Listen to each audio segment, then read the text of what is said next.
coming from and maybe what the current state of the law is. I'm really happy to see and take part in an issue that now has become what really is a public health issue.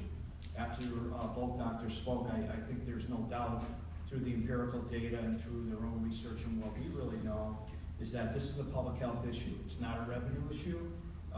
It's not because Massachusetts is doing it, we should be doing it. This is a public health issue in Connecticut that we're concerned about the welfare of our youth and our children. I mean, that's how law enforcement is responding to this. We expect to get busier should this legislation pass, but regardless of whether it does or it doesn't, this is a public health issue. So earlier this week I had the opportunity to attend a press conference up at the Capitol. On Tuesday there were between 35 and 50 police chiefs representing the Police Chiefs Association of Connecticut, where we stand in firm opposition to the proposed legislation to legalize recreational use of marijuana. I think that's simply stated. You'd probably be shocked if we thought otherwise. But during the press conference, there were a number of speakers outside of the chiefs speaking to their own issues and to their own concerns. And what I was most impressed by were a young group of teenagers from, I believe, Guilford High School. They were from the town of Guilford, and I believe they were from the high school.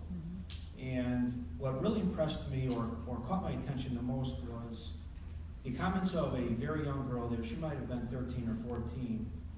In her interpretation of not only the legislation, but even the title of the legislation, which is recreational use of marijuana.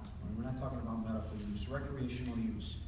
And her comment stuck me in the area that she considered recreation, if you break down recreational to recreation, to be something fun, something healthy, something better for you and yourself, for your family. And this issue is not that. This is really retail sales of marijuana. This is what the legislation is trying to push, right? It's not the fact that it's recreational, it's retail sales, something that can be regulated, taxed, and certainly controlled. And her comments went on for a few more minutes, and I caught myself kind of reflecting back on her first statement, and I really missed the second half of her presentation because for a 13 or 14-year-old, she's really got it. She's got it. Recreation. This is not recreation. This is not fun. This is serious business, as evidenced by the research that the doctors presented. The state of the law in Connecticut is now this, and for the parents that are here, the first you may know that your child has had an interaction with us as it relates to possession of a small amount of marijuana is you receive notice from the Department of Motor Vehicles that your child's license is under suspension.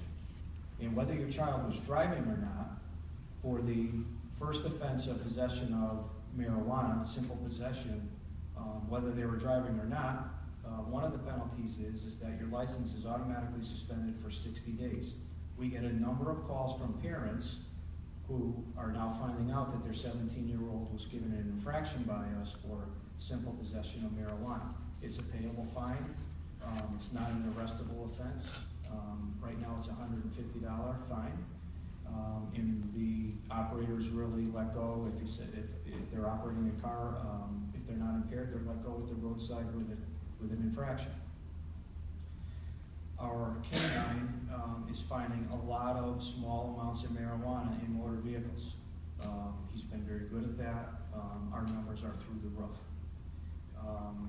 Subsequent offenses for simple possession range from $200 to $500, and on your third time, you must attend drug education at your own expense. Moving up from there, for possession of at least a half ounce but less than 4 ounces of marijuana now becomes a misdemeanor. It's an arrestable offense. You have to appear in court, and the penalties there are wide-ranging. It could be up to a year in prison or a $1,000 fine or both, and subsequent offenses could be up to 5 years in prison or up to a $3,000 fine or both. mandatory 2-year prison sentence running consecutively to prison term imposed for underlying offense of possession within 1,500 feet of an elementary school. We like that statute. We like that.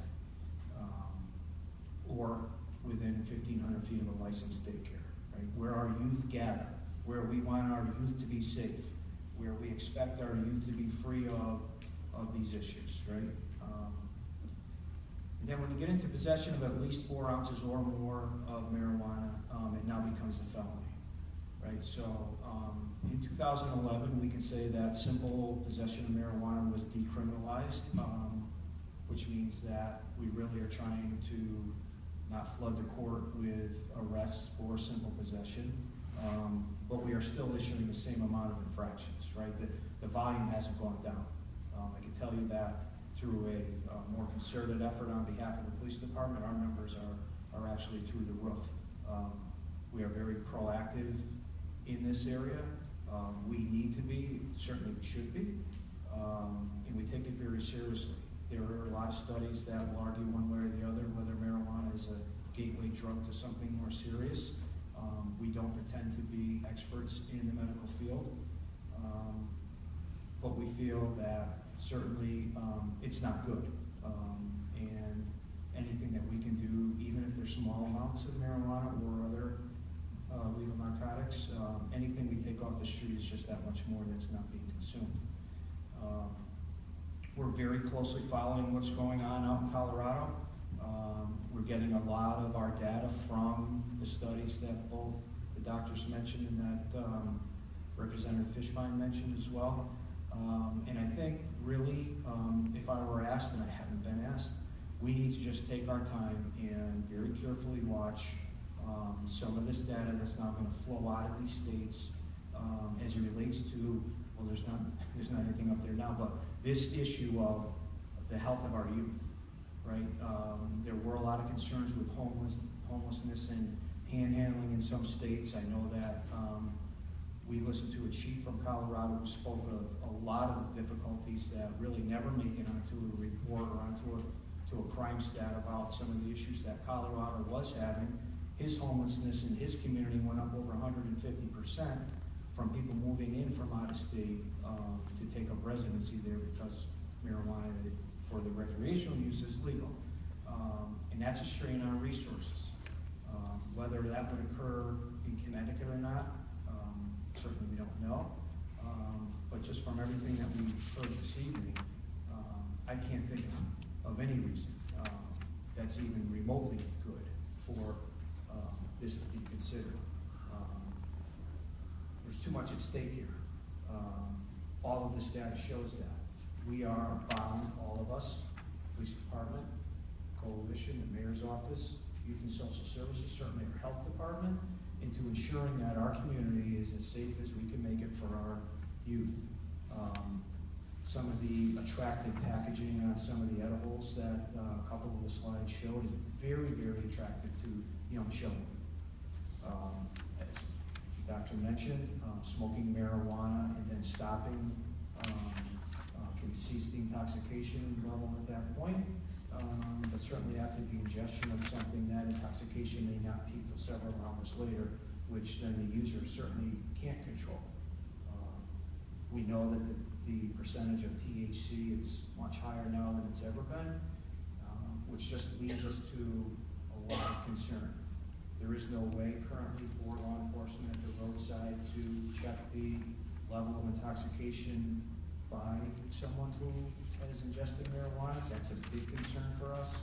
But we also do know that marijuana intoxication or ingestion rather with alcohol multiplies the effects very, very quickly. Really, in summation, law enforcement is very concerned about this. We stand by very closely watching what's going on. I think the chiefs have appropriately weighed in now. I was hoping that we were going to do that sooner rather than later. I know that there's a strategy with everything that goes on.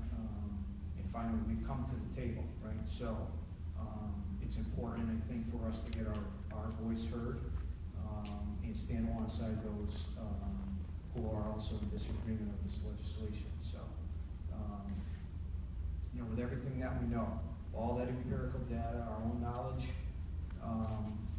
it's really incumbent on us, as I said earlier, as our community caretakers, to really wrap ourselves around our youth and protect them the best way that we can. And certainly this gathering tonight is just one small example of gaining additional knowledge that we hadn't had before, things we can take away from here, become more educated, speak more intelligently on these issues, continue to look at the data that's being compiled and collected, and making certainly good, value-based, educated decisions on behalf of our youth, because this really is a public health issue. It's not anything more than that. This is truly the health and welfare of our children. So I don't have anything more than that really, but to give you kind of a state of where we are in law enforcement and what our value system is here locally in town. I think we've clearly stated that. If you follow what we do, I think you'll agree that this is kind of a no-nonsense approach for us, and that starts with myself as the chief and right down through our newest employees. So we're proud to represent the police department, the deputy and myself. We're open to questions or phone calls at any time. And we certainly avail ourselves to you if there's something that we can do to assist you. So thank you for your time.